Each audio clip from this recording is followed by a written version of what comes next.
É um prazer muito grande nós estarmos iniciando aqui com você mais um Papo de Graça, mais uma vez na companhia do Fonseca e do Habib, irmãos e amigos queridos. Então, seja bem-vindo. O nosso site na VNV TV está aberto. Você só pode participar através do site da VNV TV, é onde tem o espaço, não para o chat, mas para perguntas até 150, 180 caracteres que você queira fazer, de acordo com o tema, ou algum comentário que você julgue que esclareça, amplie, ou seja uma questão sua ou alguma coisa que você veja que de fato faz parte do interesse geral do programa. E o nosso tema de hoje, com você, meu mano, o que ficou de sexta-feira para cá? Ficou pra gente... Caiu o teu microfone, perdão. dá uma ajeitada nele, por favor. Ficou sobre... da gente falar sobre aprender a ser. Porque como... continuando aquela pergunta, né? Como ter a mente de Cristo? Como abandonar o si mesmo? Como poder olhar para si, para dentro do eu e saber distinguir uma coisa de outra? Como aprender a ser para Deus, sem se refugiar as máscaras, né? As fantasias que a gente faz para Ele. E é sobre isso, é isso que a gente realmente tem que... Eu corro muito atrás disso, né, cara? Porque enquanto se vivia da satisfação aqueles que mandam em você, que julgam, que determinam, é tudo muito fácil.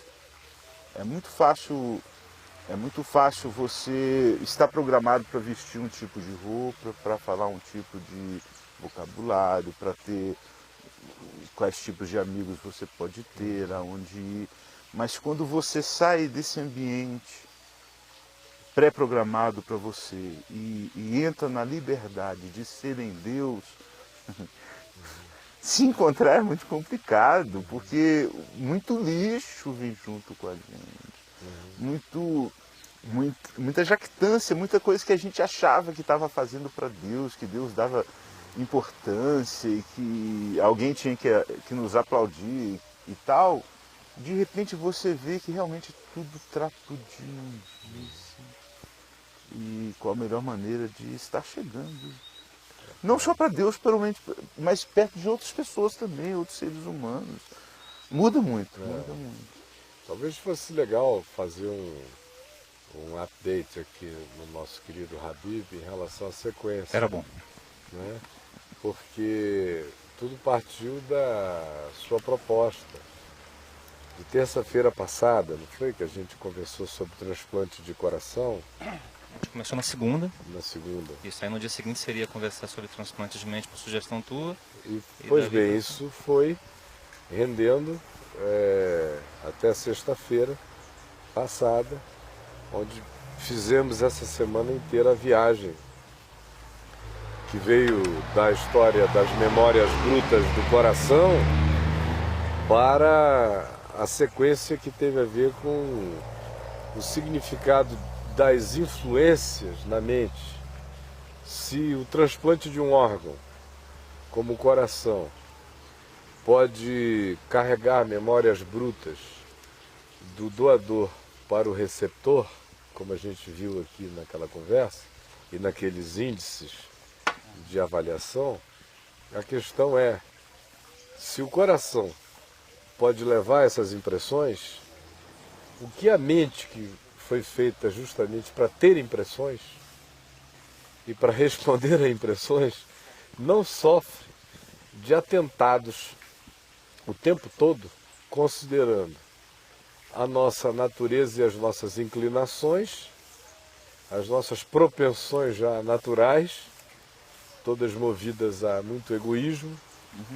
Segundo, considerando o curso deste mundo, o sistema inteiro, e como ele sempre foi o que foi, mas como ele se complexifica cada vez mais, quanto mais a gente se aproxima desse tempo do fim, mais complexa fica a teia de induções dos sistemas de condução, de controle, de manipulação, de indução subliminar, de ditatorialidade de pensamentos, e como a gente entra nisso desde que nasce e não discerne, pouca gente abre os olhos para ver o grande esquema, a grande marionetagem que existe o tempo todo. E a gente ficou aí 2 dias falando muito disso aí, das consequências disso na mente, da globalização desse fenômeno, e vimos também o terceiro aspecto, que é a infinidade de induções espirituais que tanto se servem dessas coisas, como também trazem suas próprias induções propostas, e mais do que isso, eles são mais do que agentes de influência. Paulo chama de dominadores deste mundo tenebroso. Jesus chama de príncipe deste mundo. E João traz aquele veredito de que o mundo jaz no maligno. Então o negócio é brabo. Não é só vento e brisa. Tem um poder que Paulo também diz que agora atua nos filhos da desobediência, ou nos que se tornam filhos da ira, porque andem no caminho do instinto egoísta e odiento e apegado ao que seja o culto a si mesmo. Então, vendo essa pacotada toda, foi que houve os desdobramentos, e na sexta-feira passada ficou essa questão que o Fonseca colocou, porque o pessoal já estava querendo saber, depois que nós ficamos aqui conversando sobre Lucas 21 e 22, fim dos tempos, e Jesus dizendo: acautelai-vos, porque das consequências da embriaguez, das preocupações deste mundo e das orgias que haverá de vir sobre todos os habitantes da Terra, o impacto, as consequências, o eco demolidor, a frequência desesperadora disso já está presente no mundo inteiro. E até quem não faz parte dele, você Até falou, quem sente, não pratica, mas habita o ambiente. A coisa está aí, com a gente sentindo nervosismos, angústias, pulsões, desejos, obrigações latentes, sem saber de onde essas coisas estão vindo, nem por que elas vão ficando cada vez mais fortes. Então, as questões todas que surgiram ao final foi o que a gente faz para se defender. Como é que a gente faz para aprender a ser no meio dessa confusão? Foi o que eu entendi em síntese, que era a questão final, né? Então, não sei se você gostaria de agregar alguma coisa, Habib. Eu estava ouvindo o Fonseca falando aqui a respeito de interpretações de máscaras, né, que da experiência pessoal de vida dele em relação à vivência dele em igrejas, né? E na mesma hora eu me remeti aqui, enquanto ele ia falando, aqui eu estava já rodando um outro software que você fala aqui, que era... Eu vi um filme, né? Que eu não me lembro o nome agora, mas ele contava a história de um pai japonês rompido com um filho, e o filho gostava muito de teatro de máscaras, aquele teatro kabuki, aquelas interpretações meio operescas, né? E achava lindo aquele. E ele era ficcionado por um cantor daquele teatro de máscaras. Mas ele era brigado com o pai há muitos anos. O pai ficava no Japão, ele acabou indo para a China, porque esses espetáculos de máscara eram mais desenvolvidos lá. E brigados há muito tempo, várias razões, muito ressentimento, muita mágoa, até que o filho resolveu visitar o pai doente, ou foi o contrário, um dos outros estava muito doente. Mas em função daquela mágoa que afasta as pessoas, acabou que, embora a irmã tenha tentado reaproximar os dois, o filho acabou falecendo. E o pai não conhecia nada desse lado dele, começa a descobrir que o filho gostava muito desse teatro, acha filmadoras, máscaras, e aí ele resolve fazer o seguinte, tentar filmar para o filho. Aliás, perdão, o filho doente, foi exatamente isso, o filho adoeceu e o pai não conseguiu falar com o filho antes dele entrar no setor de terapia intensiva, E ele resolve pegar as máscaras e filmar aquela peça que o filho queria ver filmada e levar para ele no hospital. Né? Só que o pai não falava chinês, o pai só falava japonês, a cultura era estranha, o teatro de máscaras era esquisitíssimo, era uma tradição na China que já estava se rompendo em função da implantação do regime comunista. Mas ele vai de toda forma e acha uma tradutora, corre atrás e descobre que o cantor principal na verdade estava preso, aí ele vai até a penitenciária e tenta pedir uma liberação extraordinária do rapaz só para ele cantar, não autorizam, mas ele consegue, vai correndo atrás e tentando, dentro da loucura do governo chinês ali, achar uma maneira de filmar o teatro kabuki, né, o teatro de máscaras, lá dentro mesmo da penitenciária. Ele consegue, só que ele consegue também começar a fazer amizade com as pessoas comuns ali da região, começa a vivenciar as dores de outras pessoas, vendo pessoas vivendo numa condição de vida muito humilde, muito pobre, mas ao mesmo tempo muito amorosas, muito afetuosas e tudo. E ele começa a se modificar, começa a se alterar como pessoa, começa... E a cena mais bonita do filme, para mim, por isso que eu lembrei da história do Fonseca, é porque no momento em que ele está filmando aquele teatro de máscaras ali, o cantor principal para e começa a chorar. Ele fala, o diretor da prisão pergunta a ele, né? O diretor da prisão, para mim, como um sacerdote, né? O diretor da prisão diz, poxa, tem toda uma estrutura montada para você se apresentar, para você ser o grande astro que você sempre foi, e você só faz chorar, chorar, chorar. Por que você chora? Aí ele falou, não, meu filho, eu matei a minha mulher e meu filho foi tirado de mim, né? E ele olha para aquele contexto ali e ele esquece o problema imediato dele, que era filmar aquela liturgia inteirinha e levar para o filho, e ele vê a necessidade do cara e vai atrás do menino, traz o menino para ele ver. E eu achei bacana, digo, assim, me lembrou isso que você está falando, porque normalmente a quebra dos ritos aproxima as pessoas. Geralmente, assim, quanto mais estranha vai ficando a pessoa, não sendo um devaneio de ordem mental, uma loucura, quanto mais esquisita vai ficando a pessoa do ponto da ótica comum das demais pessoas, mais ela está se individualizando, mais ela está se achando, mais ela está se tornando, criando uma forma específica de amar, e mais capaz de aceitar a diferença entre as pessoas ela fica. Invariavelmente os ritos religiosos, as práticas de doutrina, de grupos, eu falo religiosa porque a gente está conversando num ambiente disso, mas esses ritos de trabalho, pessoas se vestindo da mesma forma, clubes, sociedades, agremiações, esse encostar em instituições faz com que a pessoa perca essa capacidade de se individualizar e de enxergar o ser humano atrás das máscaras, dos ritos, né, das coisas. Eu me lembrei disso aí. Mas não vai tirar sua máscara e chorar aqui, embora fosse até gostoso, que a gente todos nós pudéssemos chorar aqui. Assim, realmente, eu olhando para mim nesses 4 anos que eu estou no caminho, assim que eu comecei a frequentar o caminho e ouvir as coisas que eu tenho ouvido, muitas coisas que eu não sabia que eram lixo, eu não sabia. Pela presença da palavra sendo pregada, lida, a profusão é muito grande, eu fui vendo, puxa vida, isso aqui é lixo, eu não preciso disso, eu não preciso disso. Eu fui informado errado, fui ensinado errado, eu agreguei a mim valores que não eram valores, que ao invés de acrescentar algo a mim, só me prejudicava a mim, a minha família lá e tudo. O tema, né, aprendendo a ser... Puxa, como discernir? Claro, eu só fui discernir na medida que eu fui lendo a palavra.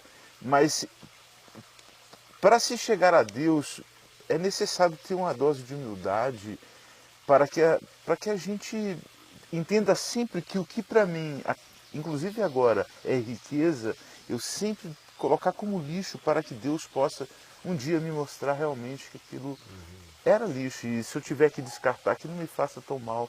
É por aí, Caio. Aprender a ser uma coisa meio complicado, viu? Dói, viu? Envergonha a gente às vezes. Acho que a primeira questão tem a ver sempre com quem eu sou, né? Como é que é? Porque com quem eu sou, eu não tenho que ser uma pessoa que eu não sou. Esse ser que eu sou e que está profundamente afetado, a ponto de frequentemente nem saber dentro de si quem ele próprio é, ele existe. E ele é chamado a existir com um querer dedicado em fé ao Evangelho. Porque se eu não tiver um eu não terei a disposição de ver o si mesmo, o self, a construção da persona que o mundo vai produzindo, que a cultura vai gerando, que a gente vai incorporando de diversas formas essas camadas de valor agregado, ou de desvalor agregado, ou de lixo, sei lá do que for. Para eu poder negar a mim mesmo, eu preciso ter um eu. sem que exista um eu, que Jesus diz que tem que querer. Se alguém quer, tem que ter alguém dentro de mim, e esse alguém tem que querer. Então, não é uma deusificação do ser, é um fortalecimento do eu verdadeiro, fortalecido no Evangelho, dando razão à vontade de Deus. Dando razão ao Evangelho. Então essa é a razão do Espírito. É quando ele dá razão ao Evangelho, ele está dando razão a si mesmo, à vida. Porque o Evangelho é vida para o Espírito. As minhas palavras são Espírito e são vida. Certo. Então, enquanto o Espírito não diz amém para o Evangelho como prática, não como acordo mental, mas como prática e disposição, não surge o fortalecimento do homem interior que possibilita o negar o si mesmo. Porque para eu negar a mim mesmo tem que haver uma coisa fortalecida dentro de mim, que hoje está morta em delitos e pecados. É o que Paulo diz. Ora, se o que em mim poderia ser o fortalecedor, o elemento da decisão, está morto em delitos e pecados, que é esse meu eu espiritual, a primeira coisa é que ele precisa ser renascido, ele precisa ser renovado, ele precisa ser regenerado, ele precisa ser levantado dos mortos. Ele precisa se acordar desse sono, dessa letargia. Isso acontece quando a pessoa é iluminada pelo Evangelho e diz amém a ele naquela decisão de dizer: eu estou dizendo amém à vida. Isto aqui é vida. Aí o Espírito começa a comer a palavra de Deus. Ele começa a se alimentar. Ele que anda desalimentado começa a ser fortalecida, como a filha de Jairo, que foi ressuscitada, mas Jesus mandou de dar de comer imediatamente para a menina, né? Então, o meu espírito precisa ser alimentado, porque é na medida em que ele vai sendo alimentado pela resposta de fé que eu vou dando à palavra, e que vai fortalecendo a minha consciência, o meu entendimento, vai iluminando a minha percepção de que aquele é o caminho da vida, e eu vou ficando de acordo com Deus no meu coração, é que começa a surgir aquela força, aquele querer que me faz negar a mim mesmo, que vai discernindo o que não sou eu do que seja eu em Cristo, e vai me dando aquela vontade saudável de pegar tudo que não seja eu em mim e jogar fora. Isso aqui é peso, seja herança familiar, seja condicionamento até genético, em desacordo com o processo da vida, e que eu tenha que esmurrar meu corpo e conduzi-lo àquele veio de recondicionamento. Sejam processos mentais, viciados, e todos nós os temos. Porque existe, você tá falando, porque existe o que aprendemos de errado, e acreditando ser certo, mas existe também a fraqueza, a natureza genética da própria carne, Tem todas que milita contra o espírito, né? Tem aquilo que a gente falou no segundo dia aqui sobre a natureza caída, que tem uma amplidão enorme de coisas só nesse aspecto, não é? Que vão dos nossos defeitos genéticos a, sobretudo, a nossa perversão e inclinação essencial, egoísta e tortuosa, mais o curso deste mundo, mais o príncipe da potestade do ar, mais esse caldo inteiro. Então aí eu estou Então, aqui dentro, se eu não tiver fortalecido e revivido em mim o agente do querer espiritual, se o homo pneumáticos não crescer no lugar do homo psíquicos dentro de mim, se o homem espiritual não vencer aquela tendência do homem natural, jamais haverá, mesmo que haja o discernimento do que em mim não seja eu, seja só acréscimo de uma falsificação a mim, não haverá aquela disposição interior de negar isso e de tomar a cruz e seguir, que é a única vereda possível de construção do eu verdadeiro, que é o que eu venho ensinando às quartas-feiras aí. Então, se isso não acontece, não tem nem início de estrada. O segundo passo nessa estrada é eu discernir o que é o mundo. Ou, quando eu digo segundo, eu não estou dizendo que eu só posso aprender o segundo depois de ter aprendido o primeiro. Eu estou dizendo que não existe caminho se eu também não discernir o que é mundo. Porque, Pai, não te peço que tu os tires do mundo, sim que tu os livres do mal. É só disso que a gente está falando o tempo todo. De ficar livre do mundo, do mal, sem evasão e sem alienação do mundo. Agora, para eu ficar livre do mal, sendo que boa parte desse mal me vem também do curso deste mundo, que jaz no maligno, e no qual eu estou, eu preciso discernir o que é mundo do ponto de vista de Deus, que é para eu também não amar a coisa que eu não devo amar e não abominar a coisa que eu deva guardar. Que é como em geral acontece na cabeça dos cristãos por causa de uma confusão total a respeito do significado do que seja mundo. Porque, olha, mais do que a ambivalência e muito legal, hein? desse termo no Novo Testamento. Deus amou o mundo, que deu seu Filho unigênito.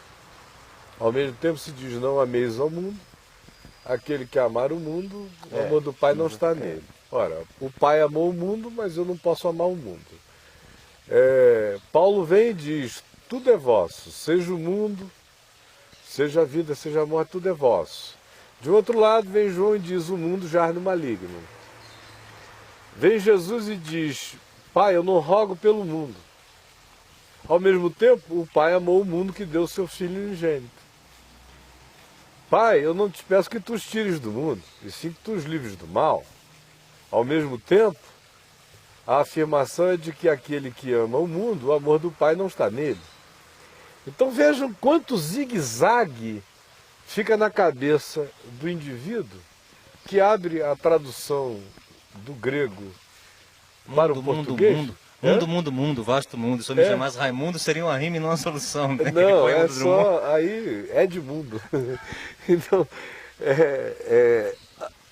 o conflito que se estabelece, a tendência à esquizofrenização que se estabelece a partir dessa confusão é enorme. Porque o cara diz, meu Deus, isso aqui é o samba do crioulo doido. E é mesmo. Se você não tiver dois tipos de discernimento.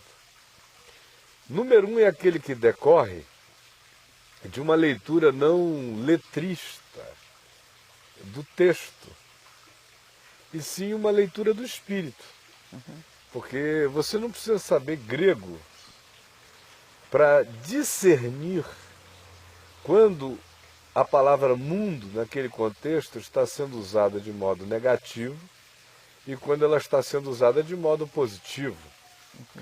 É a mesma coisa que acontece com a palavra corpo no Novo Testamento, especialmente nas cartas de Paulo. O corpo, ou a alusão à carne, que frequentemente é uma alusão negativa, mas que não dá para absolutizar, porque às vezes a alusão é positiva. Corpo também. corpo frequentemente é utilizado como lugar do condicionamento finito, o lugar da manifestação condicionante física do pecado, ou o lugar da tendência instintual animal à prática do egoísmo. Aí sempre se prega esse tipo de conceito, o conceito de corpo, finitude, mortalidade. Outras vezes, a palavra corpo não aparece com essa negatividade, mas como ela aparece, e nós já estamos preconcebidos para atribuir de maneira gnóstica ao corpo e à matéria um sentido de finitude, portanto, de descartabilidade, de perecibilidade, no mínimo, às vezes até de maldade mesmo, sempre. Então, nessas horas em que o termo não aparece de maneira comprometidamente negativa, a gente já lê de modo negativo, às vezes jogando fora o que nos ajudaria a equilibrar e a entender o outro sentido, a tensionar. O segundo aspecto que não pode faltar nessa leitura, para a gente não cair nisso, é a perspectiva da leitura tendo Jesus como chave hermenêutica. Aí você não precisa saber grego para aprender o sentido, porque aí você, antes de dizer qual a palavra grega que está sendo usada no texto grego original, você diz assim, como foi que Jesus tratou esse ambiente? Como foi que Jesus tratou a mesma circunstância? Como foi que Jesus tratou o mundo? Que mundo ele amou? Em que mundo ele se inseriu? Que mundo ele tratou com aquele carinho de quem diz, vejam como é lindo? E que mundo ele abominou? Que mundo ele desprezou? Que mundo ele repudiou? Que mundo ele, num certo sentido, odiou, sem nenhum ódio no coração, odiou apenas por dizer, ele nada tem em mim. Então, quando a gente aprende a fazer essa pergunta e a ler com esta liberdade, mesmo quem não sabe nada de grego, vai começar a entender tudo. Vai começar a desatar esses nós.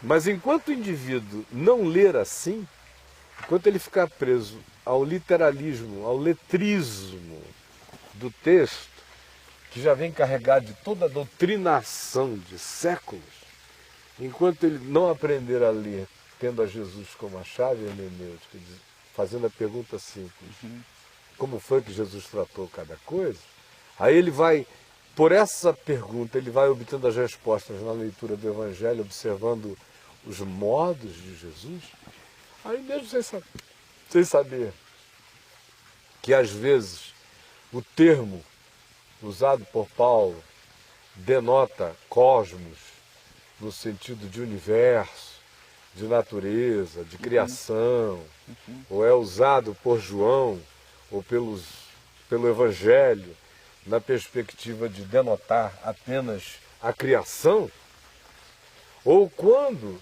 ele é usado para denotar a cosmeticidade plástica, falsa, conspiradora, interesseira, perversa, sistemicamente iníqua, voltada para o poder, para o egoísmo, para a aparência, que a gente encontra no mundo como sistema. Então, enquanto você não discerne o que tem a ver com o aion, com a era, com o século, com o espírito que agora atua nos filhos da desobediência, com o príncipe deste mundo, que é mais do que o príncipe de uma era, é o príncipe deste mundo, é uma coisa mais abrangente. Quanta gente não discerne a separação entre a criação e a perversão sistêmica das criaturas como mundo? Porque ambos Deus chama de mundo. Como mundo. E ele chama de modo alternado. Em um texto ele ama a mesma coisa que no outro ele odeia. Agora, em geral, o que a gente vê de diferença no Novo Testamento é que cosmos aparece quase sempre de uma maneira muito mais neutra, porque tem a ver com a criação, com o universo. E aion, ou aeon, denota era. Então, quase sempre de maneira negativa. Embora seja nesses aeon ou aion que se diz que Jesus está presente até o final dos séculos.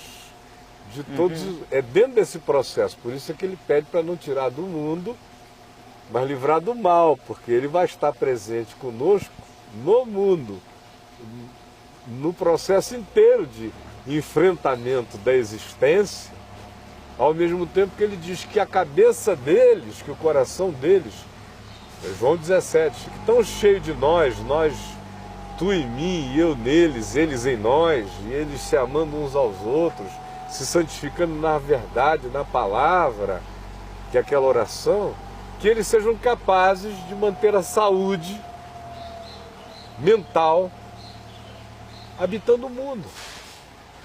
E o único modo é sendo livres do mal, e a única maneira é tendo discernimento de que mal é este e de como este mal opera. Bom, então eu preciso saber quem eu sou, preciso saber que mundo é esse que eu posso e devo amar e que mundo é aquele que eu devo desprezar e deixar fora de mim, porque ele seja mau, embora eu seja chamado a estar nele e a não me evadir dele. O meu chamado é para não deixar que ele me penetre. Não é para que eu fuja dele, ao contrário, eu sou chamado a invadi-lo sem ser penetrado. Essa é boa parte da tensão que está presente na nossa condição atual. Podermos manter a percepção aberta para discernir a maldade do mundo e mantermos a alegria de coração para usufruirmos o que é mundo de Deus nesse mundo adoecido dos homens. E se a gente não tem tal discernimento, o que acontece? A gente bota tudo num pacote só e joga tudo embora, fecha os olhos, se aliena, passa a tentar viver num mundo paralelo, cuja maior concreção é o clube chamado igreja, que aí passa a ser o único lugar concreto, visível, no qual eu tenho permissão para me relacionar. Aí é o lugar onde o cara tem que namorar, é o lugar onde ele tem que casar, é o lugar onde ele tem que fazer todos os amigos dele, é o lugar onde ele tem que cantar, onde ele tem que apagar vela, aonde ele tem, com quem ele tem que enterrar os mortos. É o único lugar, ambiente de existência possível para ele.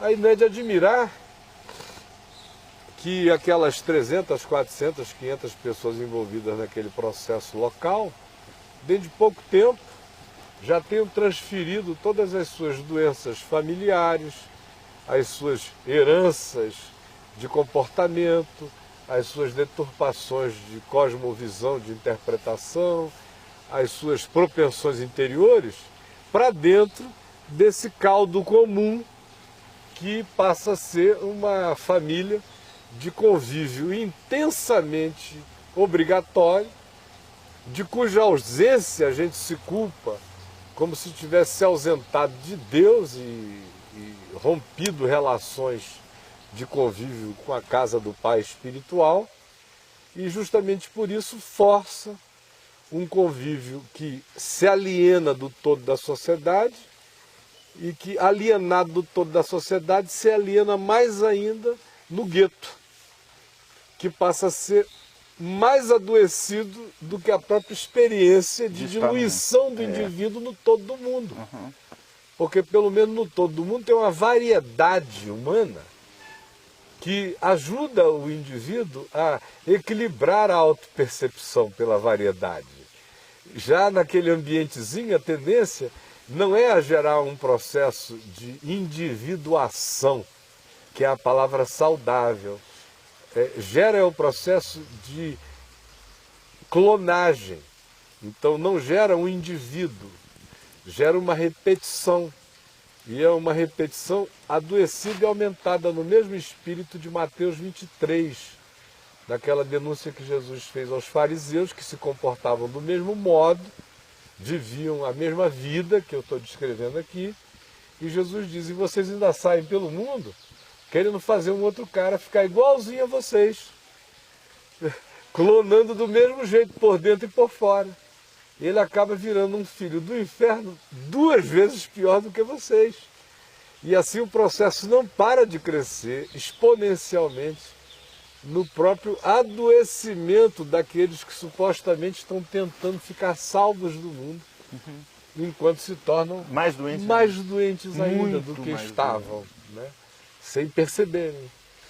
Então, esse é um dos aspectos iniciais dessa questão que pode nos levar aqui dias de conversa. Você toma como referência, né? Isso é uma coisa muito interessante, realmente.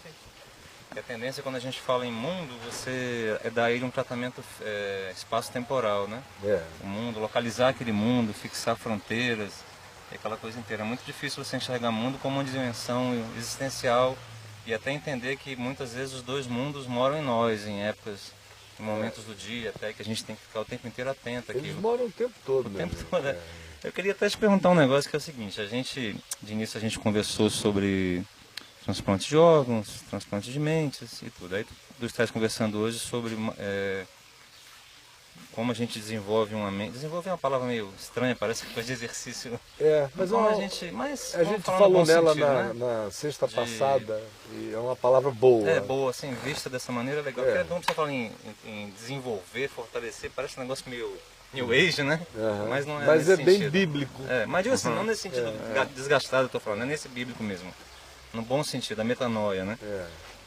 E aí, como fazer para alcançar esse estado que te permite estar no mundo sem passar a amar o príncipe das trevas, né? E uma vez eu estava vendo um filme, na verdade uma reportagem, depois um filme, uma reportagem falando sobre, vou falar de budismo, tá? E dizendo que os monges alcançavam um nível de meditação às vezes tão elevado que permitia a eles ouvirem estampidos de tiro bem próximos e manterem o mesmo nível de batimento cardíaco, né? Enquanto uma pessoa comum se assustaria e perderia o autocontrole e tudo, né? E aí eu vi na resposta dos monges e eles dizem que eles vão praticando um distanciamento, e eles até ouvem o tiro, mas ouvem o tiro muito longe, né? Muito distante. Eu vi essa reportagem e a tendência da reportagem era uma reportagem de exaltação da disciplina do budismo, da meditação e tudo. Aí, curiosamente, um tempo depois eu vi um filme chamado Sansara, que ele falava de um monge budista que passou muito tempo preso numa caverna e teria alcançado um nível elevado de meditação, né? E ele alcançou um nível maior na qualidade de monge. Só que aí, curiosamente, quando colocaram ele para sair do mosteiro a primeira vez, ir até uma vila para comprar um leite, comprar uma fruta, alguma coisa, a primeira moça que ele entrou em contato, ele se apaixonou perdidamente, pirou, a moça era casada, ele engravidou uma moça, sei que num intervalo depois de 3 anos de meditação, 1 mês de convivência na vida, fez ele se destemperar totalmente. Aí a minha pergunta para ti é o seguinte, esse processo de evasão, que a grande maioria das religiões prega, e até alguns tipos de filosofia prega também, ela só tende a tornar a pessoa mais fraca, né, Caio? Claro. Tira os anticorpos, aumenta o poder do proibido no coração do indivíduo, porque é uma proibição, seja ela moral, ou no caso aí do budismo, ela não é moral, ela é só um convite tão intenso a um determinado estilo de vida, concentrado na meditação, que demanda uma abstinência de um monte de encontros normais na existência, chamam você para um lugar em geral de reclusão meditativa, que seja pela proibição moral da religião dos deuses pessoais, o judaísmo, o cristianismo e o islamismo, ou seja pela proposta de educação mental que gere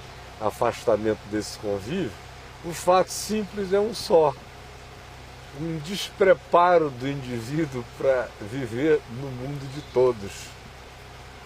o que vai, obviamente, vulnerabilizá-lo em qualquer encontro. O fenômeno é da alma, ele não é pertinente a um grupo religioso. Qualquer alma humana condicionada nesse esquema A Vila. Você assistiu o filme A Vila?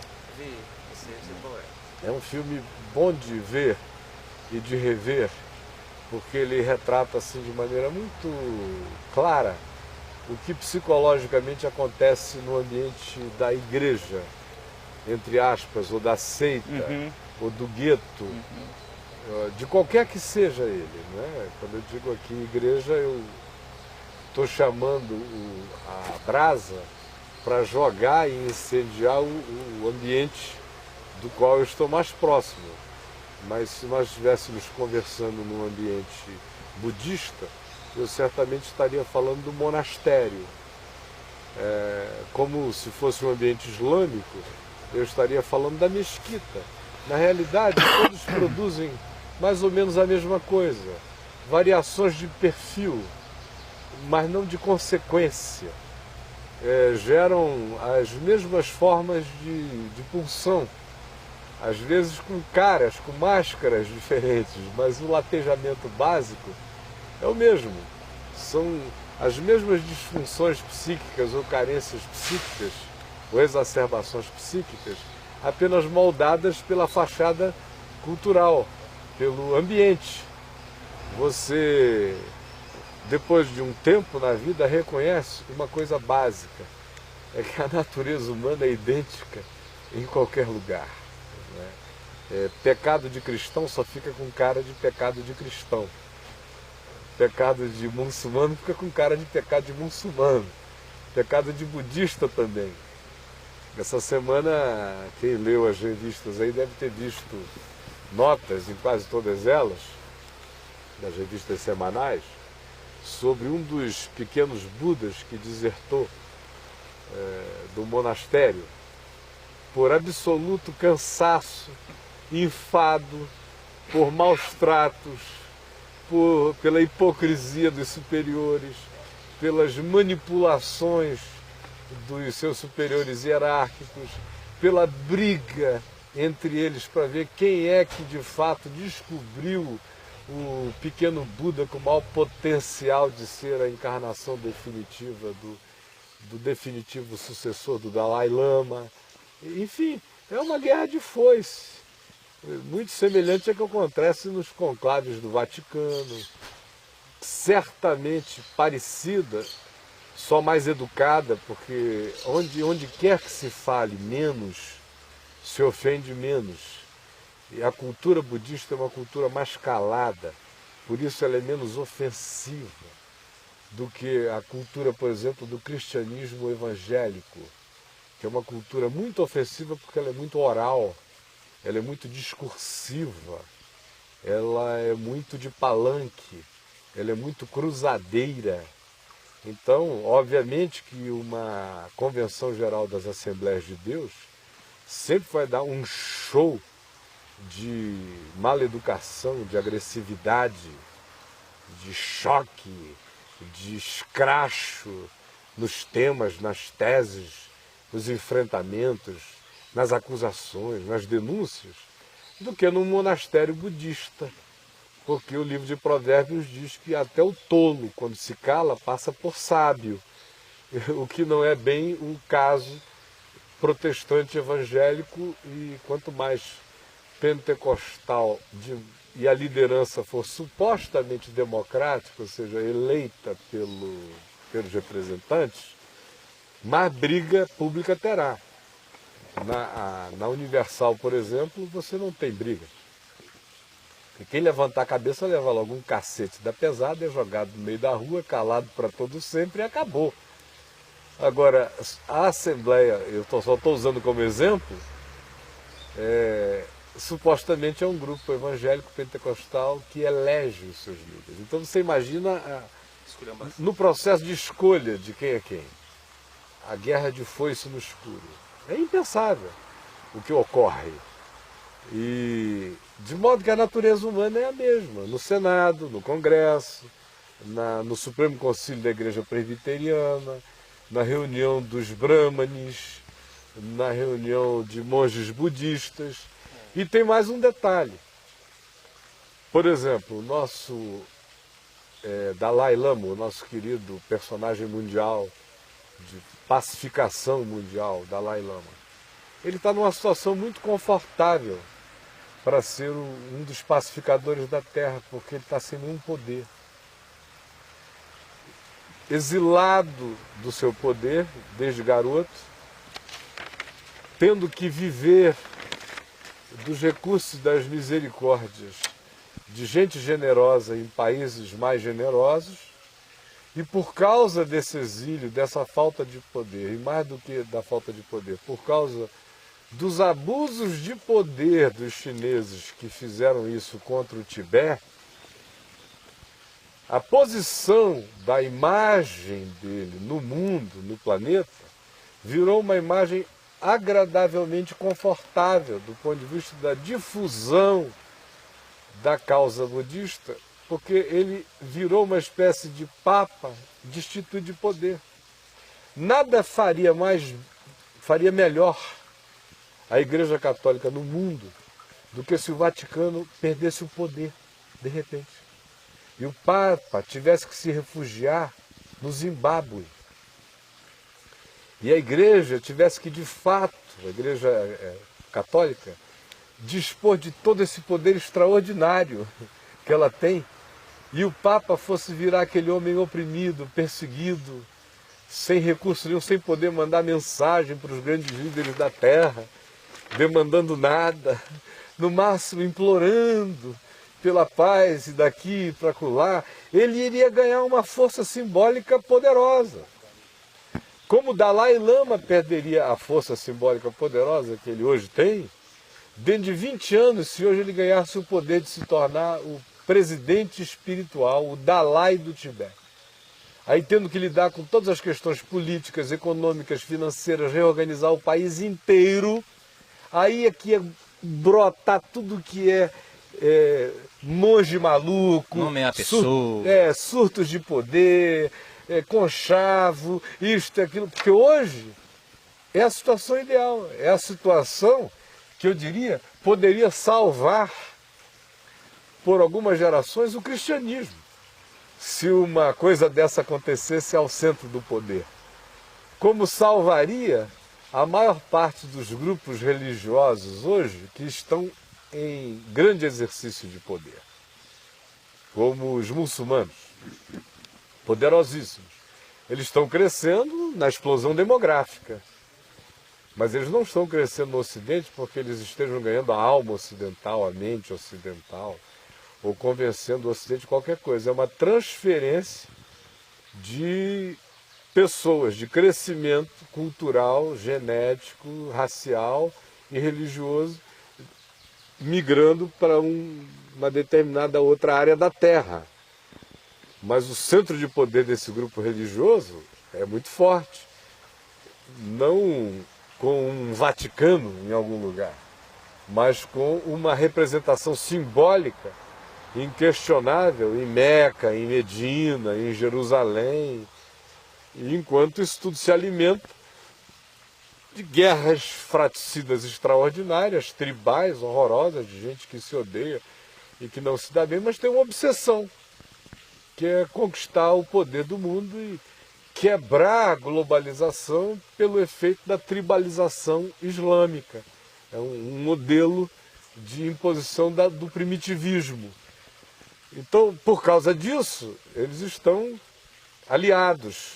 Fora isso, se você quisesse acabar com esse esquema inteiro, é apenas vê-los terem algum momento de ponto de coesão. Na hora que eles conseguirem ter um momento de ponto de coesão, nesse mesmo momento, o fascínio que eles ainda exercem na Terra vai se diluir imensamente até dentro das tribos.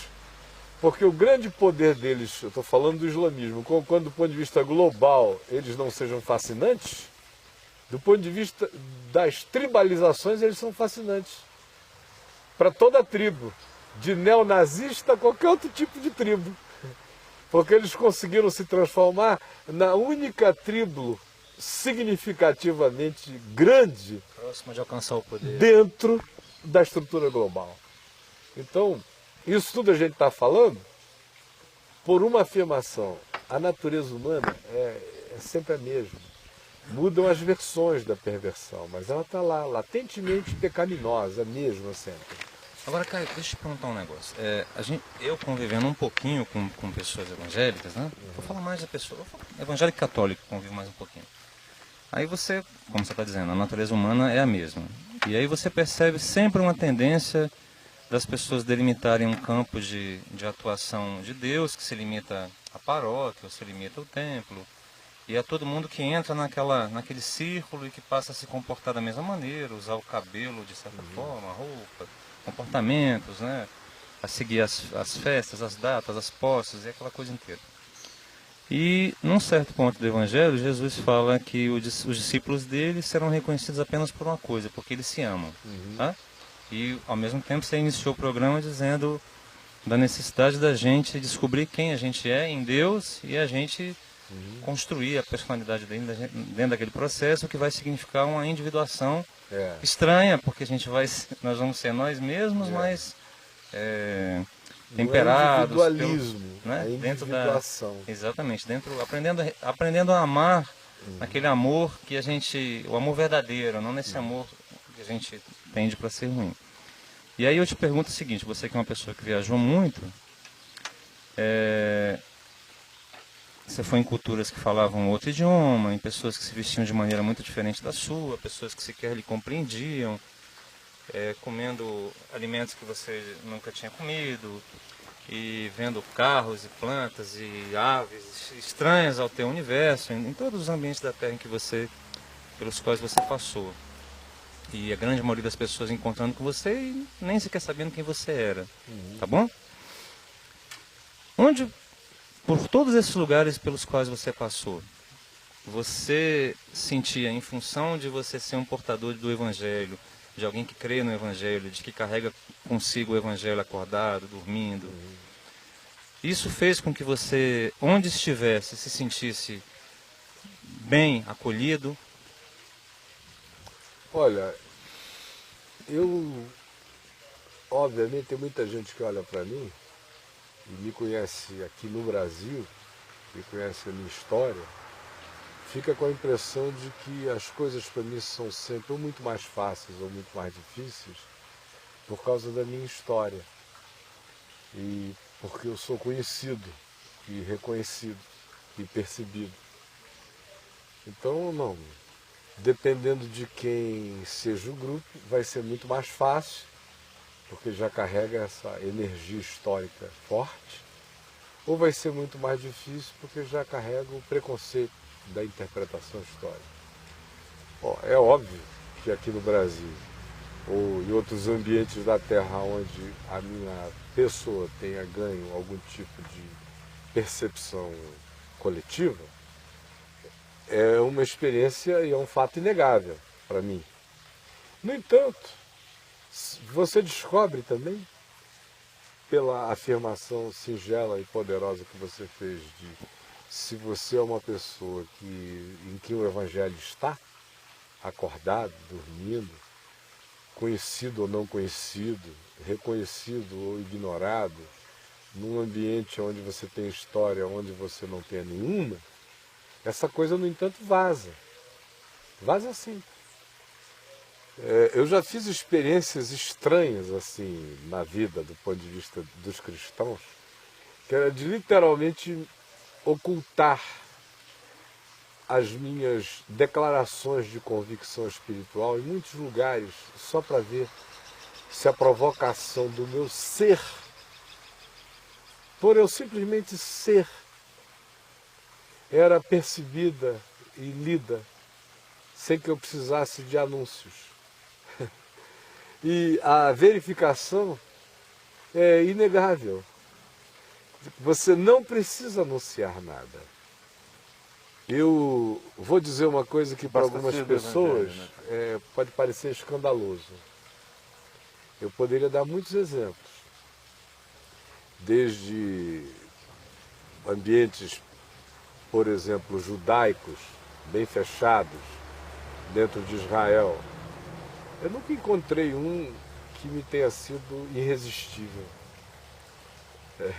Onde eu tenho encontrado rejeição total e nem inaceitabilidade total.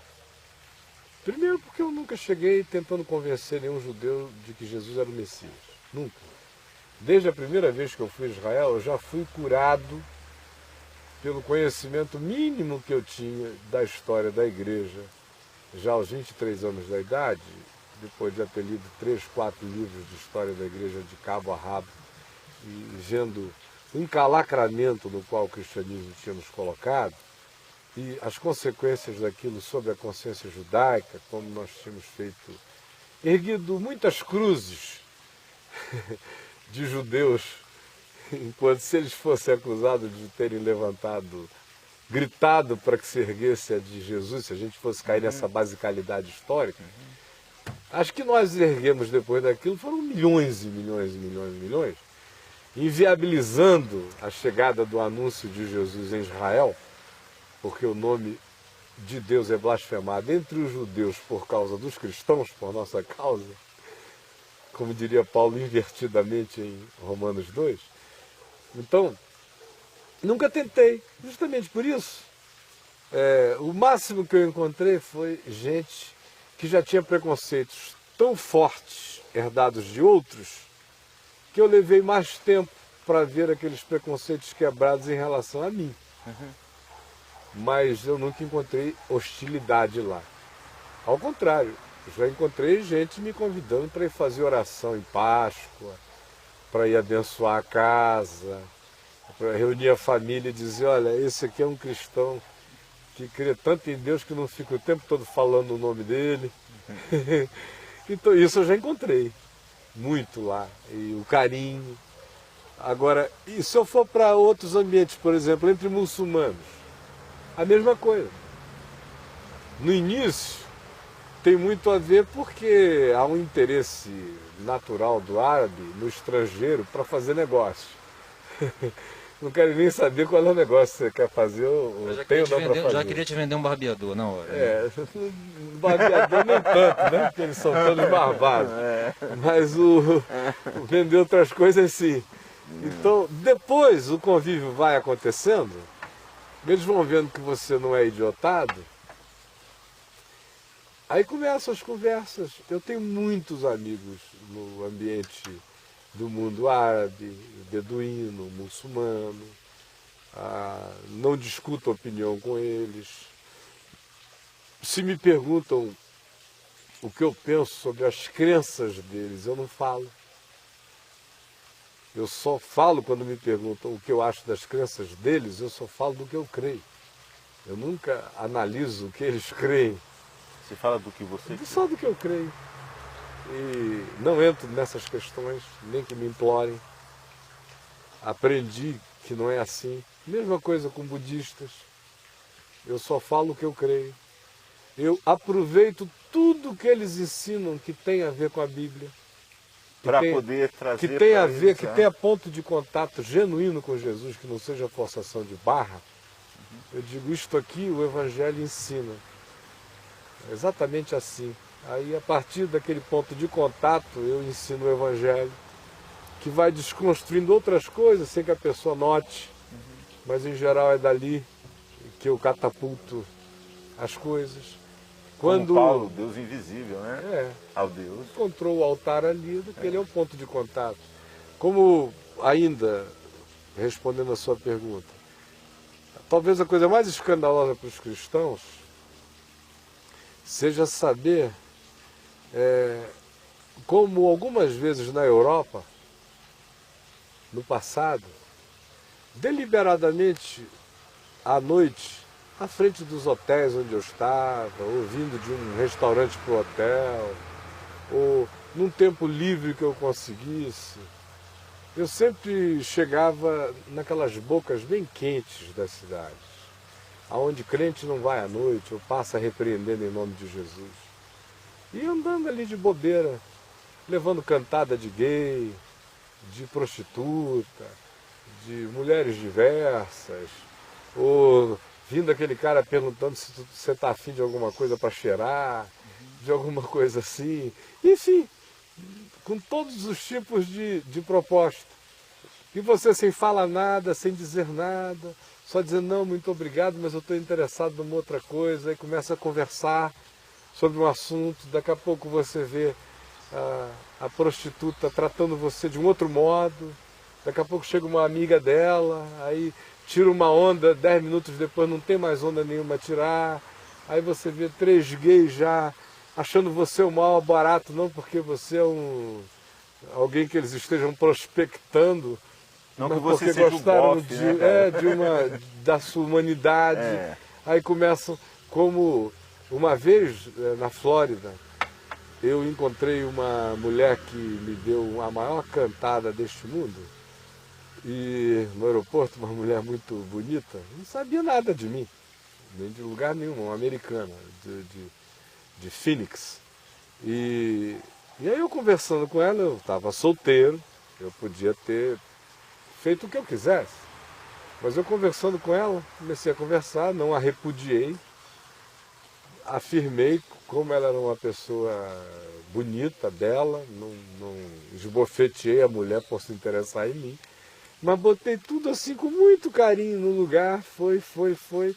Meia hora depois ela estava conversando muito comigo, 1 hora depois ela estava chorando, abrindo a vida inteira, o voo atrasou, eu peguei o avião, ela me deu o telefone dela e disse, olha, se você um dia puder, me ligue. E eu viajei e esqueci que eu tinha conversado com a moça. Mas eu me lembro que uma das últimas coisas que eu disse a ela é que ela não era aquilo. Que ela tinha uma mãe muito bonita dentro dela, uma mulher para amar alguém. Eu descrevi quem ela podia ser e quem eu sabia que ela era. E disse essas coisas e fui embora. Acho que 2, 3 meses depois eu achei, vendo alguns papeizinhos meus, aquele nome com aquele telefone. Não me lembro se era Katie, uma coisa assim. E você nunca sabe se esses nomes também são finais, né? Aí, quem será essa moça, meu Deus? Aí eu fiquei pensando, é aquela menina do aeroporto. E eu senti aquele ímpeto de checar. É uma coisa que eu nunca faço, eu não tenho tempo para retornar telefonema de ninguém. Quanto mais de checar uma coisa dessa. Eu me organizando para ligar para minha mãe com regularidade, para os meus filhos, para todo mundo, senão a vida engole você. Como é que eu vou ter tempo para isso? Aí eu liguei, aí atende uma pessoa. Acho que eu já te contei essa história uma vez. Eu atendi uma pessoa. Como é que você lembra isso? Hã? Como é que você lembra que você me contou? Eu contei para você sentado ali atrás. Eu não me esqueço das coisas que eu conto. Não. Então, e nem onde. Aí eu peguei e liguei. E atendeu uma moça. Alô, tal. Eu falei, por favor, fulana de tal. Ela falou, eu sinto informar, mas ela já não mora aqui. Eu falei, como? Ela mudou, aconteceu uma reviravolta na vida dela. Aí eu falei, mas olha, não dá nem para acreditar. Uma reviravolta, ela está casada. Aí eu falei, casada? Eu encontrei 3 meses atrás, ela não estava. Não! Eu não sei o que aconteceu com essa menina. Mas ela conheceu um cara no aeroporto. Aí contou a história para mim. Que legal. Contou a história para mim. Só pode ter sido um anjo de Deus. Disse isso para ela, a mulher chegou, disse que ia voltar para Phoenix. Chegou lá e encontrou um ex, alguma coisa dela que era algo importante e que já tinha uma história, de modo que ela só liga de lá feliz da vida dizendo, me encontrei. Aí eu falei, olha, então diz a ela que o homem com quem ela encontrou no aeroporto ligou só para saber se ela estava bem. E que legal, dê a ela esse recado e diga que eu desejo de todo o coração que ela persista, porque foi para isso que ela foi criada. Só diga isso a ela. Então, não precisa que você chegue com um outdoor, que a pessoa diga, chegou o Caio, ele prega o Evangelho. Não precisa ter história nenhuma. Afinal de contas, eu não nasci pregando o Evangelho. Com 18 anos lá em Manaus, eu nunca tinha. Ninguém me relacionava a nada a não ser jiu-jitsu, vale tudo, briga de rua, mulheres e mulheres, Assaltos à mão desarmada. assalto à mão desarmada, Peraí, essas deixa coisas. eu só falar uma coisa contigo, cara. É o seguinte, o pessoal tem muita gente perguntando. Pois aqui, é, o eles pessoal estão já brigando querendo me comigo matar. aqui, Eu ué. vou fazer uma última pergunta, não vou falar mais nada até o final. Deixa eu te perguntar, que nessa linha aí, sua aí, nessa linha sua aí, quero te perguntar o seguinte. Eu sei que você teria muito mais história para contar em relação a isso, mas eu queria só que você dissesse o seguinte. Tomando por referência a vida que você teve, tá certo? Desde o seu nascimento até hoje, tá legal? As experiências que você teve ruins, boas, péssimas, maravilhosas e tudo mais. Essa vivência sua de quem viveu no mundo, tá certo? Sem pertencer a ele ou pertencendo a ele até em alguma época, em alguns momentos. Eu quero te perguntar o seguinte. Se você tivesse sido criado igual um dalaizinho, lá no meio da floresta amazônica, separado, purificado, recebendo uns ensinos, como recebem aqueles que são escolhidos para serem os lamas, tá certo? E hoje você com a sua mesma idade, e lendo, e tendo lido, e relido, e lido, e relido a Bíblia, comentários, né? E tudo mais aquilo que os tutores tivessem te dado, com eventuais envenenamentos doutrinários que são inevitáveis em sistemas assim. Eu te pergunto o seguinte, hoje você se sentiria seguro, nessa situação teórica que eu estou colocando aqui, para chegar em qualquer lugar do mundo como hoje você chega, sendo sempre você mesmo em qualquer lugar, ou você acha que esse tipo de afastamento do mundo, esse processo de isolamento espaço-temporal, ele é inevitavelmente prejudicial à pessoa? Ele é inevitavelmente prejudicial à pessoa. Vós sois o sal da terra. Isso não é só uma equação missional. É uma equação existencial. A minha salvação é também o mundo. É também o mundo. Embora eu tenha que ser livre do mundo, eu não serei livre do mal a não ser no mundo. Pois é. A não ser no mundo. Do contrário, a evasão do mundo me fará um mal maior ainda. Eu não retiro um único dia da minha vida. Nem o pior dia da minha vida eu retiraria da minha existência. Nenhum. Assim como eu não retiro nenhum dia maravilhoso, eu não retiro nenhum dia mau. Porque eu me considero um bem-aventurado da graça e da misericórdia de Deus. Não pelo tipo de vida que eu tive, cada vida é uma vida, cada existência é uma existência, cada indivíduo é um indivíduo. Ninguém tem que tentar repetir o outro sob pena de se destruir. E eu não andei buscando a vida que eu tive. Simplesmente ela aconteceu. E eu nunca fui autodestrutivo, mesmo quando eu era. Tinha um limite para a minha autodestrutividade. Por isso, por exemplo, no tempo das drogas eu nunca tomei pico na veia, eu nunca gostei de cocaína, embora eu tenha cheirado muitas carreiras, mas nunca. Eu não me entreguei aos ácidos, porque eu tinha pânico do que ele podia gerar de destruição no meu cérebro. Muitas outras coisas que outros fizeram, que eu não tinha nenhuma razão, porque eram todos, assim, sinceramente falando, eram todos uns frouxos, mas com coragem para a autodestruição. E frouxo eu nunca fui, mas eu não tinha coragem para aquele tipo de autodestruição. Então, nem naquele tempo. Por quê?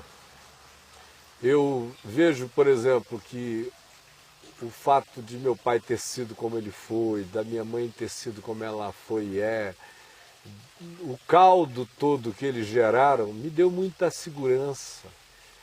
As experiências doídas que eles passaram me deu muita segurança.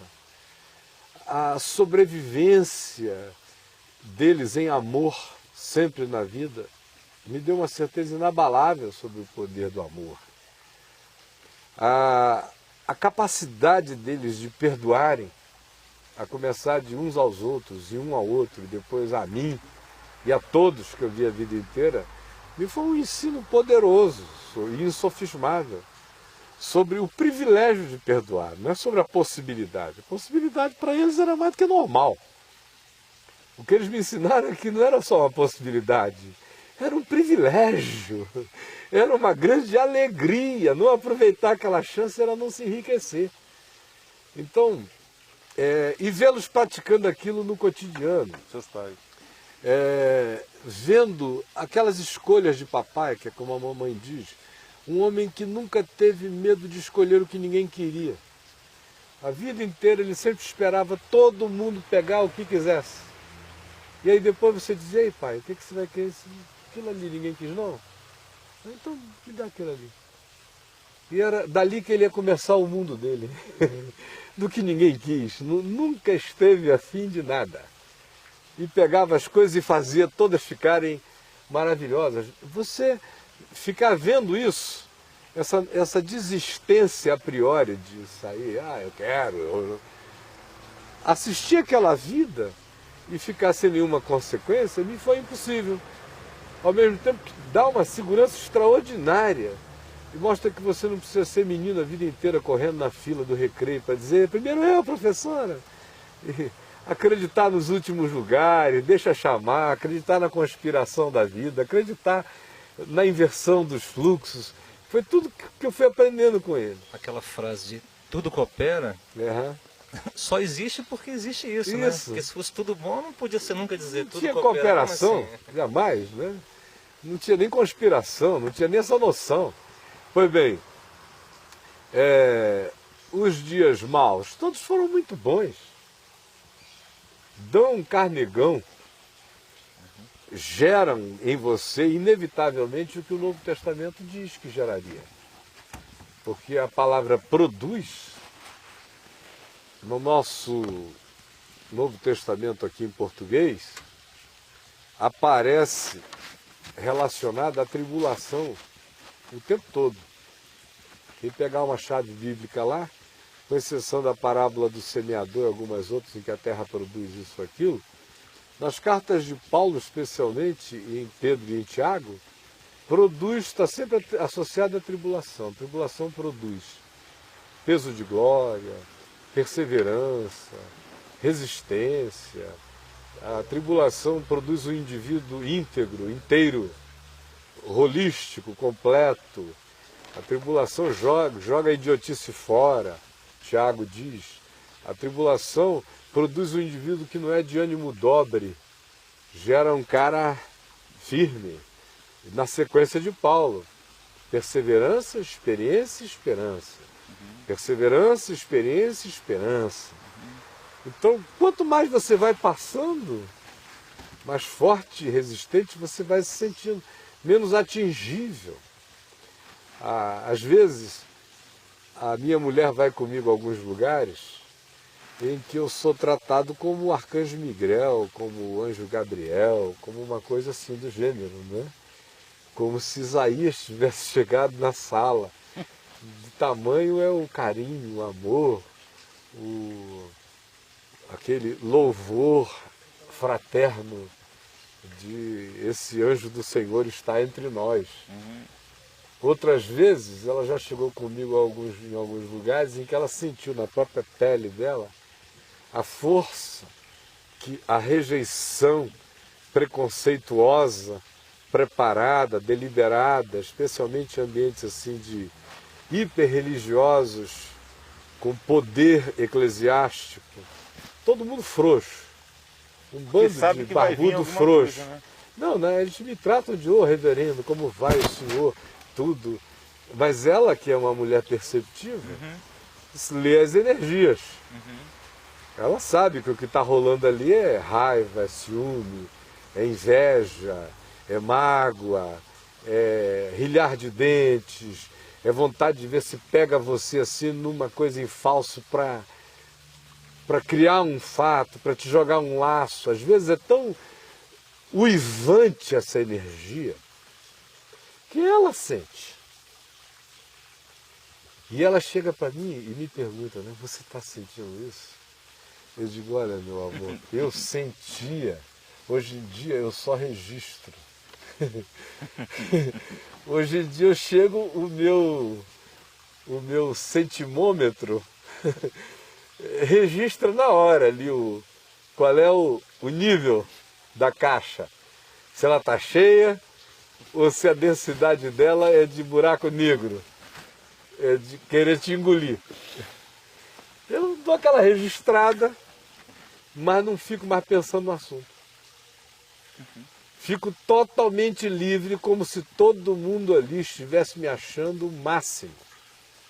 Porque, de fato, o meu nível de liberdade é tão grande, crescentemente grande, não é de hoje, não. Sinceramente falando, eu não tenho lembrança qual foi a última vez na vida que eu tive algum constrangimento ou vergonha em algum lugar. Não tenho lembrança. Exceto nas 3 ou 4 ocasiões, no ano de 98, em que meu coração me acusou. Aí não tinha nada a ver com ninguém. Se eu estivesse sozinho no banheiro, eu estaria com vergonha.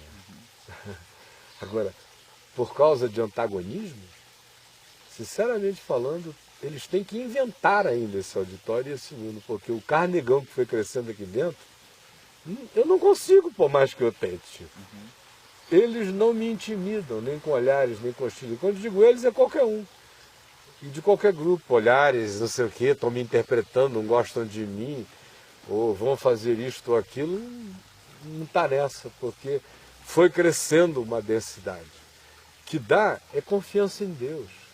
Não é autonomia, não é autossuficiência, não é nada disso, porque você continua reconhecendo que a língua humana é perversa mesmo. Se eles quiserem tramar, eles tramam. Se eles quiserem construir uma mentira, eles constroem. Se eles quiserem divulgar, eles divulgam. Se eles quiserem tentar, eles tentarão. Enfim, está tudo aí. Mas você simplesmente passou dessa. Não está mais preocupado se vão te tatuar, o que vão dizer de você. E a liberdade, a segurança são imensos que vão sendo criados. De modo que eu olho para trás e só agradeço a Deus. Em cada coisa, eu não posso dizer como Paulo, graças a Deus, de que tudo e de todas as coisas eu já tenho experiência. Aliás, quando ele falou aquilo, ele falou também sem que tivesse experiência de tudo nem de todas as coisas. Ele não sabia o significado de alguns dramas afetivos, conjugais, viscerais. Ele não sabia o que é todo dia ter que criar um filho que não é só um irmão na fé, que você gerou. Ele não sabia o que é ter que, por mais que você discipline os irmãos, uma coisa é você cuidar de irmãos e dizer meus filhos. Outra coisa é cuidar da Marluce e dizer minha filha, Patrícia, minha filha, Davi, meu filho. É outro departamento, a gente sabe disso. Uma coisa é você chorar por um irmão que se perdeu.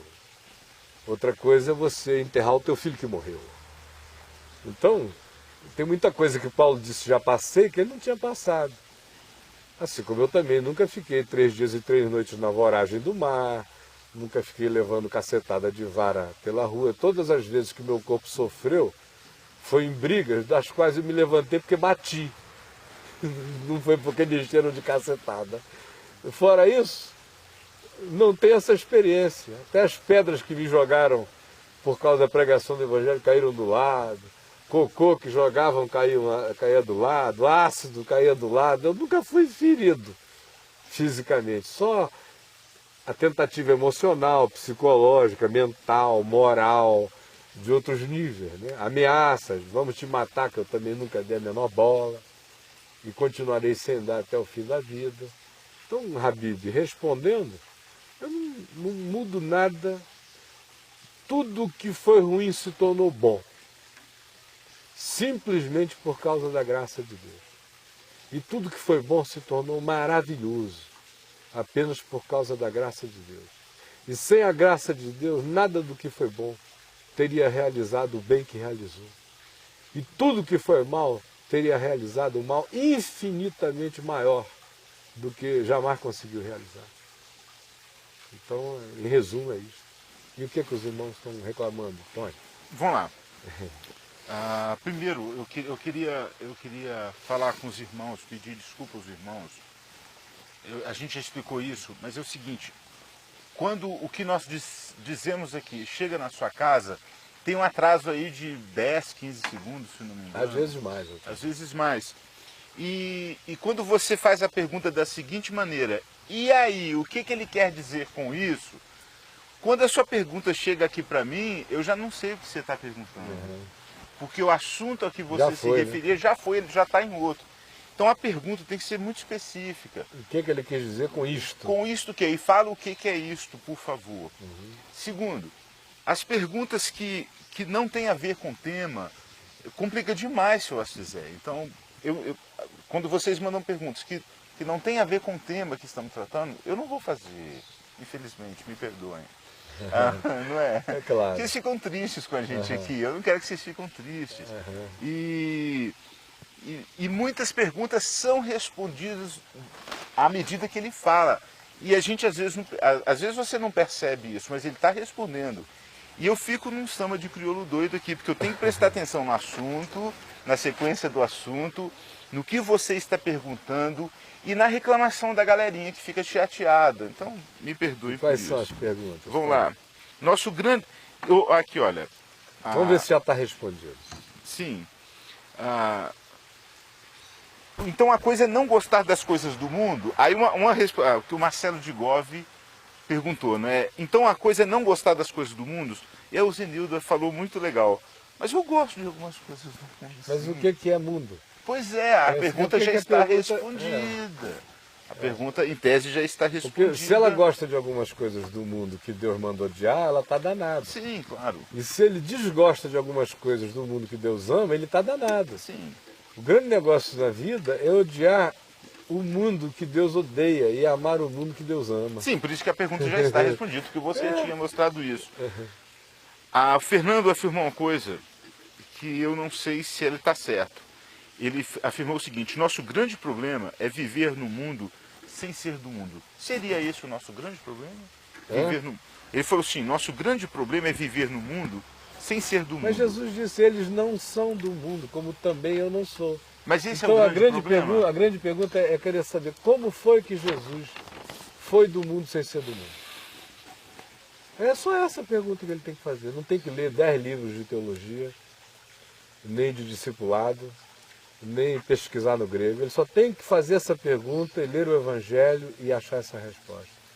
Como foi que Jesus, ao dizer, Pai, eles não são do mundo como também eu não sou, não foi do mundo. Como foi que Jesus não foi do mundo?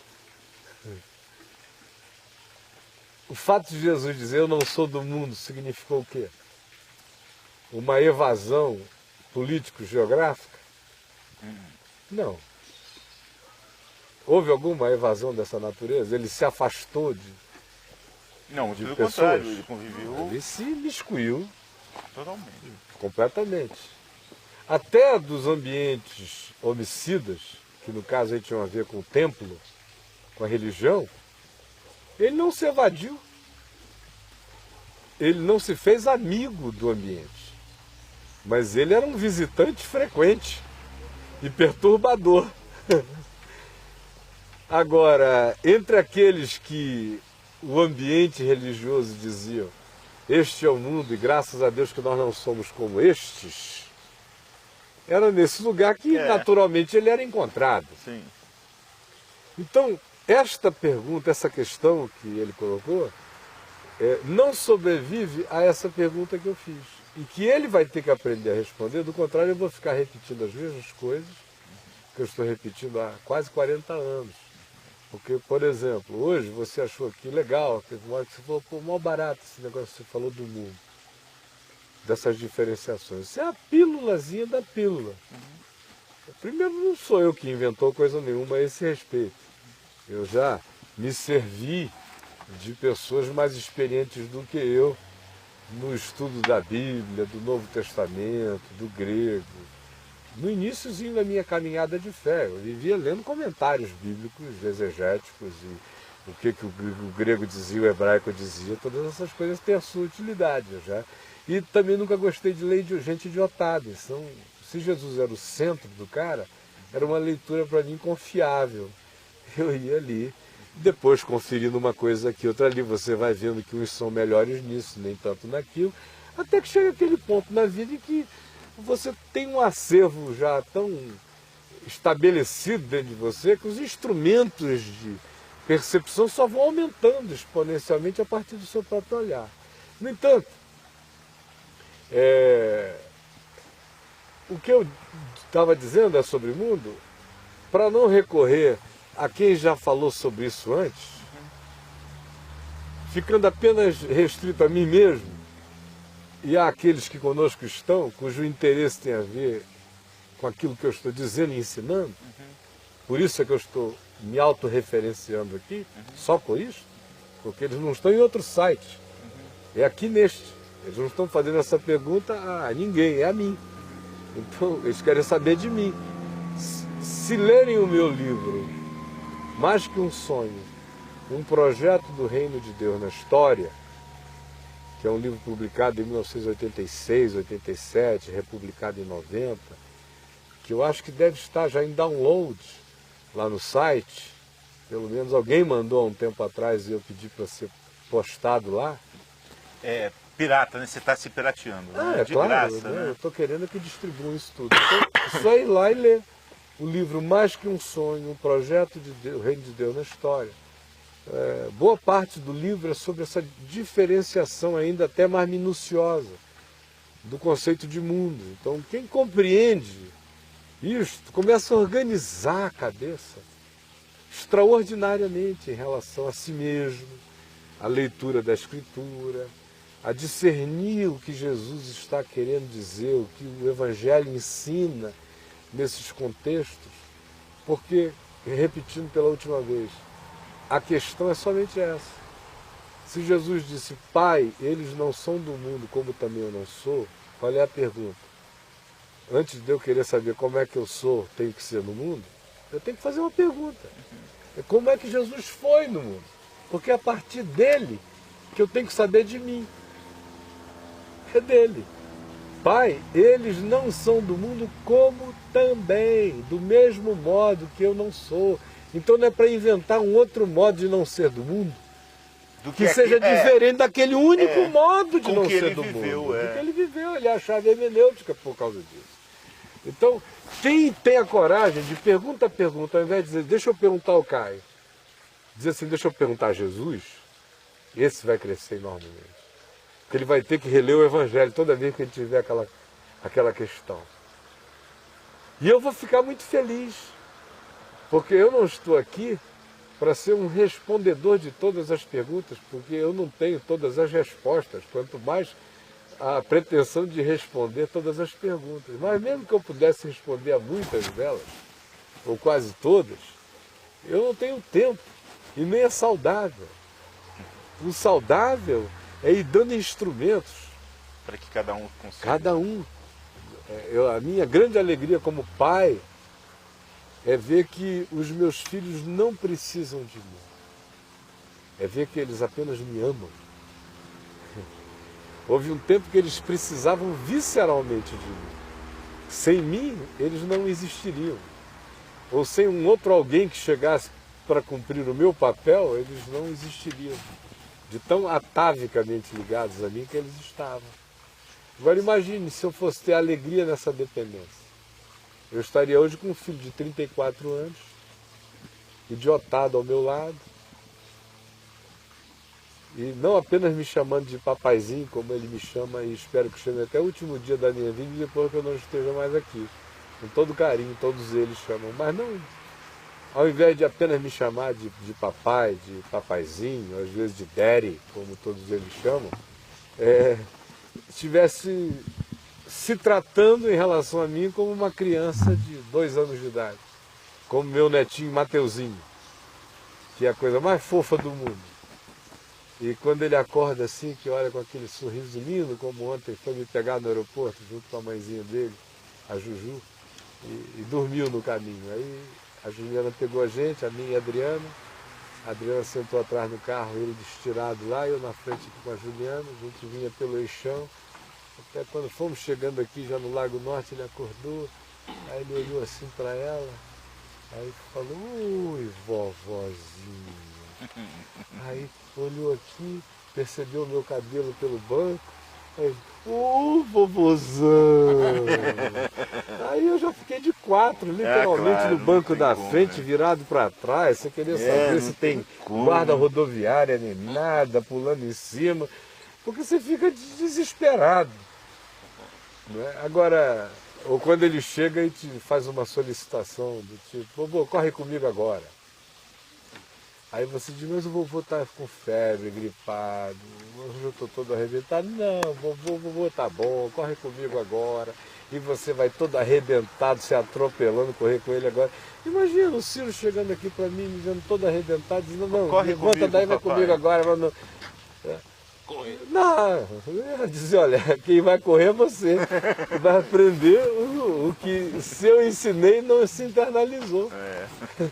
Que está na hora de me carregar.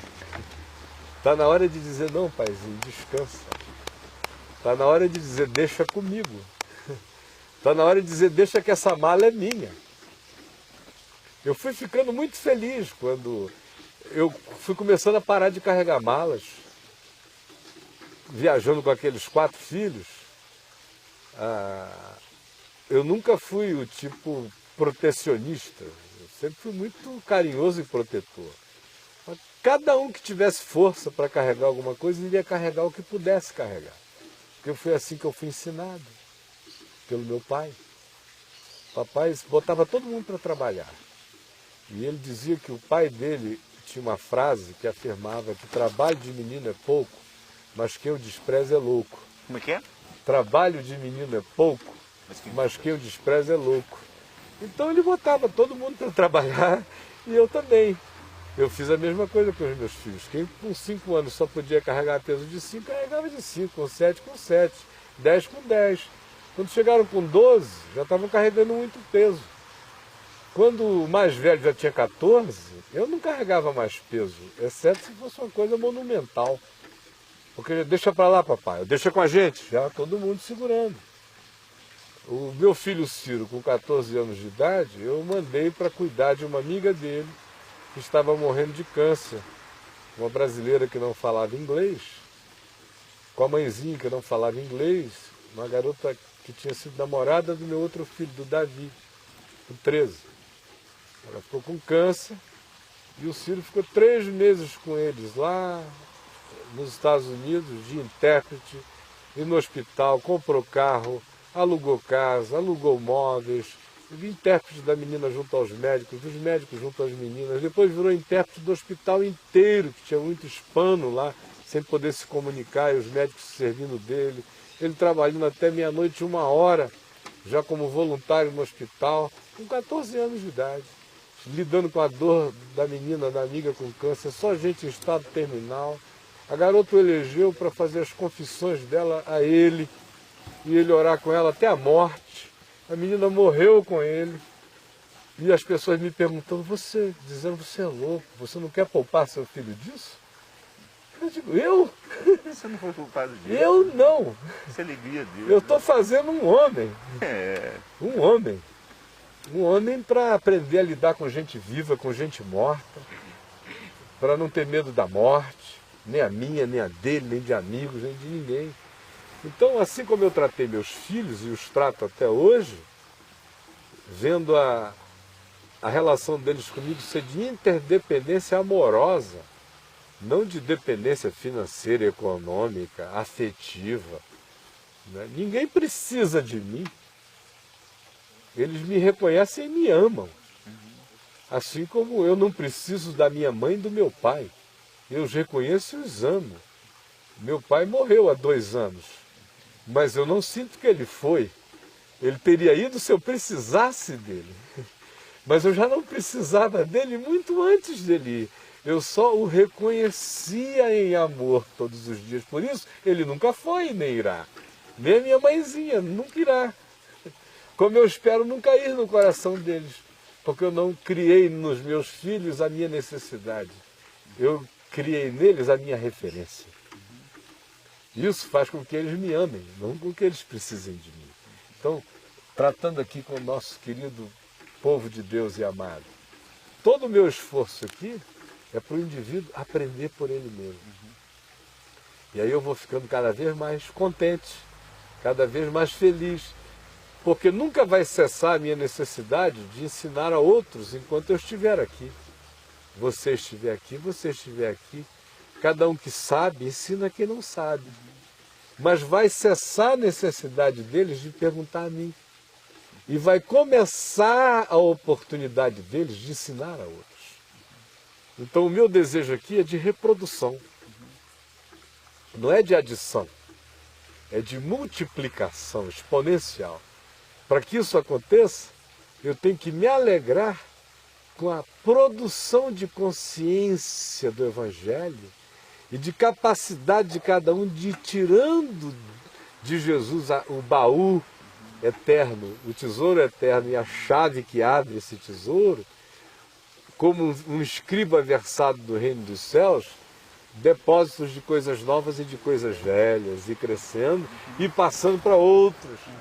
E aí tem uma nova geração chegando e a gente vai ensinando essa nova geração, ao mesmo tempo que vai pedindo ajuda aos que já sabem para que colaborem, para que a gente tenha de fato um corpo que seja sadio, que seja mesmo o corpo de Cristo, onde os dons se completem, onde nós sejamos todos extensão um do outro e não haja apenas um órgão imenso com um monte de tentáculos atrofiados procedendo dali. Né? É feio, né? Não, é uma coisa horrorosa, monstruosa, que a gente não suporta na vida real, porque que a gente quer construir isso no mundo espiritual.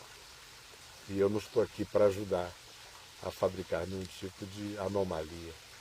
Eu quero é que as pessoas saibam que o cabeça é Cristo. A única maneira é fazendo isso que eu estou dizendo, é aprendendo com Ele, é andando nele. Assim como aprendestes a Cristo. É uma coisa que Paulo está sempre dizendo. Andai nele. Esse é o espírito de tudo que a gente faz aqui. Bom, já deram o sinal ali. É melhor, eu deixei para o final. Rápida, mas antes eu quero dizer que tem gente de Londres, Zimbábue, Japão e do Brasilzinho aqui. Que maravilha. Esses amigos todos, você que está no Zimbábue, eu fiquei tão curioso de saber o que você está fazendo aí e como é que você vive aí, qual é a sua atividade.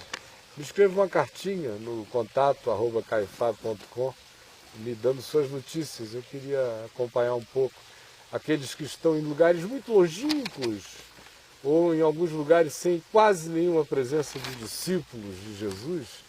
Pode tentar ser mais específico, porque inclusive a nossa intenção é ir aproveitando o fato de que você já está aí, meu amado irmão querido, para ver se você se transforma numa voz do Evangelho, num eco de Jesus gritantemente forte nesse ambiente onde você esteja. Né? E a todos os demais... A última pergunta? Sim, querido. Do Milton. Séria. Caio, no céu vai ter açaí cheiro de mato? Né? Em referência à Amazônia. Porque diz que é o que nunca subiu ao coração humano, é o que tem lá, então eu suponho que não seja essas coisas em detrimento de outras, né? Mas que tenha coisa boa, né? Eu acho que açaí, tambaqui, pirarucu, tucumã, um pacuzinho frito. Bom, eu só sei o seguinte, depois da ressurreição teve, viu? Teve pacu assado em Tiberíades. O Tobias está reclamando do Tenerife. Eu falei, Tenerife daqui, Tenerife. E a Carla pede para a gente orar pela Larissa, que vai ter neném hoje. Certo. Também queria que todos orassem, sem fazer disso assim aquela reunião de oração perturbadora de crente. Às vezes eu deixo de pedir oração só para eu não ter que lidar com as perguntas depois. O que é? É que enche a paciência. Se alguém me pede oração, eu oro. Se a pessoa me fala sobre o assunto depois, eu converso. Se a pessoa me pede oração e nunca mais me toca no assunto, eu não fico perguntando como é que está aquilo. Então, eu acho que se pediu, volta. Eu evito hoje em dia, já não é hoje em dia, já tem 30 anos que eu evito, é porque a perturbação para cada oração que eu peço, o que decorre daí é tão grande que eu prefiro orar sozinho. Porque dizer assim, olha, orem por mim, orem por fulano, aí meu Deus, vou ficar um mês com gente conjecturando, querendo saber se eu estou gripado mesmo ou se é câncer de pulmão, se é não sei o que, ou se é aquilo. Aí, conclusão, eu vou orando, pedindo cada vez menos oração por mim e pelos outros. Mas se as pessoas também aprenderem a ouvir pedido de oração, sem que você tenha que receber 5.000 cartas, que vão te enlouquecer mais do que o problema que fez você pedir oração, aí eu posso voltar a pedir oração com tranquilidade. Estou aqui pedindo oração também pela esposinha do nosso queridíssimo e amado Chico, a Marta, que amanhã vai ser internada para procedimentos pré-cirúrgicos e na quarta-feira se submeterá a um procedimento cirúrgico, que não é de extrema gravidade o procedimento, mas é para tratar de uma coisa séria. Não tem nada a ver com o procedimento plástico, nem bobagem. É um negócio assim que tem que ser feito, porque tem que ser feito, tem sua seriedade, tem sua gravidade, não terá, com a graça de Deus, consequências, mas precisa ser feito para que não tenha. E eu peço que você ore, o Senhor é bom, e para além de toda a intervenção humana que é divinamente graciosa também, cada intervenção humana dessa é bondade de Deus, é remédio de Deus, é medicina de Deus, é privilégio que a gente tem, mas a minha oração é que quando eles abram, se eles venham a abrir mesmo, como humanamente falando parece ser impossível que não seja, mas uma vez acontecendo, eles verifiquem a não malignidade de tudo, a tranquilidade de tudo, que ela se recupere com total força e o Chico continue a poder exercer o ministério no Senhor que ele faz com toda a alegria que ele tem, sem carregar preocupações adicionais. Então vamos orar também por ela e por todos os outros que queiram oração. Aliás, eu queria estimular você a fazer também desse um espaço de pedido de oração. Eu queria pedir a você, Tony, para orar por essas pessoas todas. Você acompanhou aqui tudo, tá bom? Tá bom. Então vamos orar. E também o Marcelo de Gov, que pede também, Senhor Deus, te glorifico pela bênção de participar deste papo junto com todos os irmãos que estão conectados, de termos essa voz para que possamos ouvir do Senhor muita coisa boa, muito ensinamento.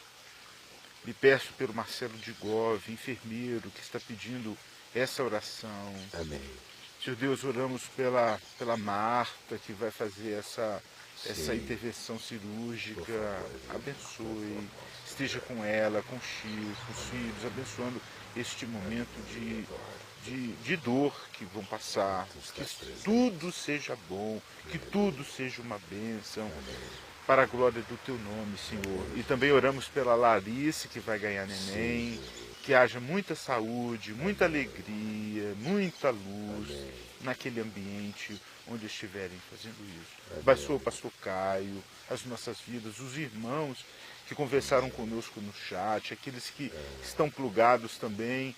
Nos abençoe no dia de hoje, em nome de Jesus. Amém. Pai, eu quero te pedir também pelo Alexandre e pela Thaís, pedindo que tu fortaleças o coraçãozinho deles, eles que perderam o filhinho e ficaram tão desolados. Eu quero rogar que tu os enchas do teu espírito, que não fique nenhum vazio, ao contrário, que a alegria das novas luzes, das novas visitações, das novas concepções se manifeste no coração deles. Em nome de Jesus. Amém. Amém.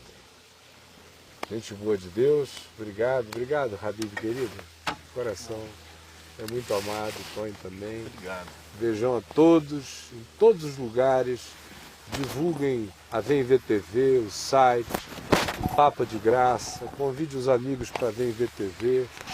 Ajude as pessoas a se ajudarem, a quebrarem os preconceitos que o diabo tem espalhado, para que as pessoinhas não deem ouvidos ao Evangelho e assim não sejam libertas de tanta doença. E não é nenhuma propaganda nossa, você sabe disso. Eu estou aqui só para uma coisa, só tem a ver com Jesus, com o Evangelho. o resto é dispensável. Que o Senhor nos abençoe. Beijão. Tchau, gente.